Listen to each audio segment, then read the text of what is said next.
ਭੁੱਲੇ ਸ਼ਾਹ ਰੱਬ ਉਹਨੂੰ ਮਿਲਦਾ ਜਿਹੜਾ ਆਪਣੇ ਨਫਸ ਨੂੰ ਮਾਰੇ।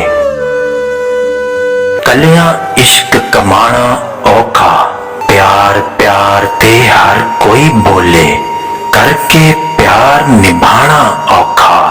ਮਜਲਿਸ ਬੁੱਲੇ ਸ਼ਾਹ ਤੇ ਸਾਂਝਾ ਵੇੜਾ ਸਨੇ ਪੰਜਾਬੀ ਤਨਜ਼ੀਮਾਂ ਮਹਾਨ ਸੂਫੀ ਸ਼ਾਇਰ ਤੇ ਫਲਸਫੀ ਹਜ਼ਰਤ ਬਾਬਾ ਬੁੱਲੇ ਸ਼ਾਹ ਹੋਰਾਂ ਦਾ ਮੇਲਾ ਮਨਾ ਰਹੀਆਂ ਨੇ। ਹਰ ਵਰੇ ਵਾਂਗੂ ਐਤਕੀ ਵੀ ਮੁਸ਼ਾਇਰੇ, ਸੈਮੀਨਾਰ, ਨਾਟਕ ਤੇ ਗੱਲਬਾਤ ਦੇ ਸੈਸ਼ਨਾਂ ਸਨੇ ਵੱਖੋ ਵੱਖ ਖੇਤਰਾਂ ਵਿੱਚ ਬਾਬਾ ਜੀ ਦੇ ਫਲਸਫੇ ਤੇ ਸੁਨੇਹੇ ਨੂੰ ਵੇਖਿਆ ਜਾਵੇਗਾ। ਭਲਾ ਪੁੱਛ ਖਾਂ ਕੌਣ ਹੈ ਵਿੱਚ ਤੇਰੇ, ਸ਼ਾਇਦ ਉਹੀਓ ਹੋਵੇ ਜਿਹਨੂੰ ਟੋਲਣਾ ਏ। ਬੁੱਲੇ ਸ਼ਾਹ ਜੁਦਾ ਨਹੀਂ ਰੱਬ ਤੇ ਤੋਂ, ਆਪੇ ਆਵਾਜ਼ ਮਾਰੇ ਆਪੇ ਬੋਲਦਾ ਏ।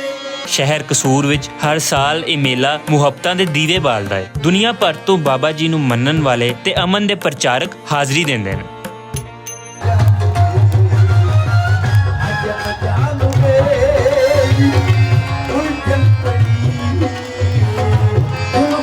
ਪੰਜਾਬੀ ਤਨਜ਼ੀਮਾਂ ਤੇ ਮੇਲੇ ਦੇ ਮੌਕੇ ਉੱਤੇ ਨਵੀਂ ਪੀੜ੍ਹੀ ਦੀ ਤਰਬੀਅਤ ਦੇ ਨਾਲ-ਨਾਲ ਇਲਮੀ ਹਵਾਲੇ ਨੂੰ ਵੀ ਅਗਾਂਹ ਵਧਾਇਆ ਹੈ। ਸੈਮੀਨਾਰਾਂ ਰਾਹੀਂ ਬਾਬਾ ਜੀ ਦੇ ਕਲਾਮ ਤੇ ਫਲਸਫੇ ਉੱਤੇ ਗੂੜੀ ਝਾਤ ਪਾਈ ਜਾਂਦੀ ਹੈ। ਸੂਝਵਾਨ ਨਵੇਂ ਨੁਕਤੇ ਬਿਆਨ ਕਰਦੇ ਨੇ। ਇੰਜੀ ਮੇਲੇ ਦੇ ਮੌਕੇ ਉੱਤੇ ਹੋਣ ਵਾਲਾ ਮੁਸ਼ਾਇਰਾ ਵੀ ਆਪਣੀ ਵੱਖਰੀ ਸ਼ਾਨ ਰੱਖਦਾ ਹੈ। ਇਹ ਧੁੰਮ ਪੂਰੇ ਜੱਗ ਵਿੱਚ ਸੁਣੀਂਦੀ ਹੈ। ਨਾਟਕ ਦੀ ਰੀਤ ਵੀ ਨਿਭਾਈ ਜਾਂਦੀ ਹੈ, ਜਿਹਦਾ ਖਾਸ ਆਰ ਕੀਤਾ ਜਾਂਦਾ ਹੈ। ਇਸ ਸਾਲ ਵੀ ਨਜਮ ਹੁਸੈਨ ਸੈਯਦ ਹੋਰਾਂ ਦੇ ਲਿਖੇ ਨਾਟਕ ਪੇਸ਼ ਕੀਤੇ ਜਾ ਰਹੇ ਨੇ। ਧਮਾਲ, ਢੋਲ ਤੇ ਪੰਜਾਬ ਦੀ ਰਹਿਤਲ ਨਾਲ ਜੁੜੀਆਂ ਮੁਹੱਬਤਾਂ ਦਾ ਇਜ਼ਹਾਰ ਵੀ ਖੂਬ ਕੀਤਾ ਜਾਂਦਾ ਹੈ। ਪੰਜਾਬੀ ਤਨਜ਼ੀਮਾਂ ਨੇ ਬਾਬਾ ਜੀ ਦੇ ਉਰਸ ਨੂੰ ਉਹ ਰੰਗ ਦਿੱਤਾ ਹੈ ਜਿਹਦੇ ਵਿੱਚ ਇਲਮੀ ਤੇ ਕਲਾਸਿਕੀ ਰੀਤਾਂ ਦਾ ਰਜਾਊ ਵੀ ਸ਼ਾਮਿਲ ਹੈ। ਇਸ ਮੌਕੇ ਉੱਤੇ ਪੰਜਾਬੀ ਸਾਹਿਤ ਦੇ ਵੱਡੇ ਨਾਵਾਂ ਦਾ ਇਕੱਠੇ ਹੋਣਾ ਤੇ ਮੁਹੱਬਤਾਂ ਸਾਂਝੀਆਂ ਕਰਨਾ ਮਜਲਿਸ ਬੁੱਲੇ ਸ਼ਾਹ ਤੇ ਸਾਂਝਾ ਵੇੜਾ ਜਿਹੀਆਂ ਤਨਜ਼ੀਮਾਂ ਦਾ ਵੱਡਾ ਕਾਰਨਾਮਾ ਹੈ। ਮੁਹੱਬਤਾਂ ਦੀ ਇਹ ਸਾਂਝ 30 ਅਗਸਤ ਤੋਂ ਸ਼ੁਰੂ ਹੋ ਰਹੀ ਹੈ। ਤੁਸੀਂ ਵੀ ਇਹਦੇ ਵਿੱਚ ਰਲਤ ਕਰੋ, ਪੰਜਾਬੀ ਰੰਗ ਦਾ ਚੱਸ ਲਓ।